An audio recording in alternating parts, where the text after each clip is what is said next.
আচ্ছা, যেহেতু আপনার হিট স্ট্রোক হয়ে গেল, যদি হয়ে যায় তো রোগী তো অজ্ঞান কিংবা অবসাদগ্রস্ত, অর্থাৎ সম্পূর্ণ অজ্ঞান না হলেও অজ্ঞানের মতো, তাকে তো আপনি কোনো কিছু আর খাওয়াইতে পারবেন না। হ্যাঁ, তাহলে তার ডিহাইড্রেশন আছে, তাহলে দ্রুত হসপিটালে নিতে হবে, হসপিটালে নিয়ে স্যালাইন দিতে হবে, আর বডি টেম্পারেচারটা কমাইতে হবে। এখন বডি টেম্পারেচার আপনি কীভাবে কমাবেন, এটা একটা প্রশ্ন। একটা হতে পারে যে রুগীকে ফ্যান ছেড়ে দিলাম, এসি ছেড়ে দিলাম, অথবা গায়ে পানি দিয়ে মুছে দিলাম, ঠান্ডা পানি দিয়ে মুছে দিলাম।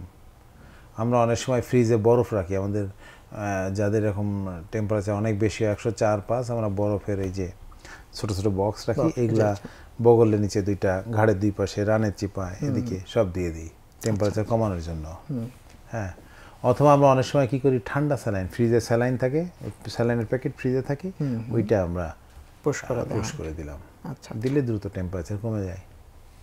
আবার উন্নত বিশ্বের যে কথা দিতে পারেন, কুলিং ব্ল্যাঙ্কেট, কম্বল মতো আছে, আপনার গায়ে মোড়াই দেবে, ওই কম্বলের ভিতরে কুলিং ওয়াটার যাবে, হ্যাঁ, কুলিং এজেন্ট যাবে, যে আপনার ওই কন্ট্রোল টেম্পারেচার। এখানে সুইচ দিয়ে আমি চাচ্ছি এখন 105 আছে, এখানে গ্র্যাজুয়ালি কমাতে হবে, 105 থেকে হয়তো বা 100-তে আসবে কি 98 আসবে, ও টাইম সেট করে দিলে ওইভাবে চলে আসবে।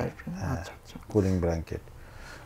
তো এই মেথডগুলো আছে টেম্পারেচার কমানো। আর সাথে তো আপনি হসপিটালে নিয়ে যাবেন, হসপিটালে নিয়ে গেলে অন্তত ডাক্তার সাহেব তাকে স্যালাইন দেবে ফার্স্ট, এরপর চেক করবে যে আর কোনো প্রবলেম আছে কিনা, স্পেশালি প্রেশার, ডায়াবেটিস, কোলেস্ট্রল, হার্টের রোগ, কিডনি রোগ, এগুলো আছে কিনা। যদি থেকে থাকে সেগুলোর প্রপার ট্রিটমেন্ট দিতে হবে। আবার এটার কারণে তো নতুন কমপ্লিকেশান কিছু হবে, মাল্টি অর্গান ডিসফাংশন হয়, কিডনির প্রবলেম হয়, লিভার প্রবলেম হয়, এই বিষয়গুলোকেও অ্যাট দ্য সেম টাইম চিকিৎসা করতে হবে।